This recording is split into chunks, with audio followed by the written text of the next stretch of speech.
Ace ကိုအသေးခံလိုက်ရလေလို့တနန်းကမျက်ရည်စားရင်လည်းမေးမြန်းနေခဲ့ပါတယ်မိသားစုထက်တာဝန်ကအရေးကြီးခဲ့ရလားရှေတက်ရဲ့ဘာဟီယိုလဲဆိုပြီးတော့တနန်းကဂက်ရဲ့မျက်နှာကိုထိုးရင်းနဲ့တခုခုပြန်ပြီးတော့ဖြေဖို့ပြောနေခဲ့ပါတယ်တနန်းထိုးရတော့ပဲဂက်ဟာငြိမ်ခံနေခဲ့ပြီးတော့ဘာမှပြန်မပြောနိုင်ခဲ့ပါဘူးအဲ့ဒီချိန်မာကီနိုကရက်လိုက်ဖို့တနန်းကိုဝင်တားပါတော့တယ်ကွက်မြက်ခံရအောင်မှဖြစ်တဲ့မြီးဖြစ်သူတွေရောမြင်နေရပြီးတော့လက်လန်းမရနေရမှာရှိနေရတာနဲ့ကူညီခွင့်မရခဲ့တဲ့ဂက်ကအခြားလူတွေတက်ပို့ပြီးတော့ခံစားနေရမှာပဲလို့မာကီနိုကတနန်းကိုပြောလိုက်ပါတယ်ဒါမဲ့အခုအချိန်မှာခံစားရဆုံးသူကဂက်မဟုတ်ပဲနဲ့လူကြီးပဲဖြစ်လိုက်မယ်လို့တနန်းကပြန်ပြောလိုက်တော့မာကီနိုလည်းမျက်ရည်တွေဝဲလာပြီးတော့အရှင်တုန်းက Ace တို့ကိုနှုတ်ဆက်စကားတွေတင်ပေးခဲ့တဲ့အကြောင်းလေးတွေကိုပြန်တွေးမိသွားခဲ့ပါတယ်လူပီကသူ့ရဲ့အကိုကိုဘယ်လောက်ထိချစ်လဲဆိုတာကိုနားလေရေးလာလို့တနန်းကထပ်ပြောလိုက်တော့မာကီနိုလည်းအရန်ဝမ်းနေလာပြီးတော့အထဲကိုပြေးဝင်သွားခဲ့ရပါတယ်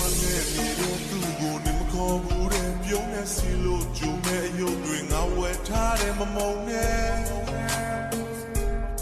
ဘုံရင်ကမတိတက်ခဲ့ပြီမဲ့ဒီချိန်မှာမင်းရလက်ကိုပဲဝိတ္တမြရဲ့ရေစက်ကောင်း only သာတီးမဲ့မမရှိတဲ့ငါရမနဲ့တစားပြန်လို့သာကြည့်ွယ်သူရဲ့ဒီနာရီခုမှပြီးပြီမဲ့မင်းငါရှိမနေခဲ့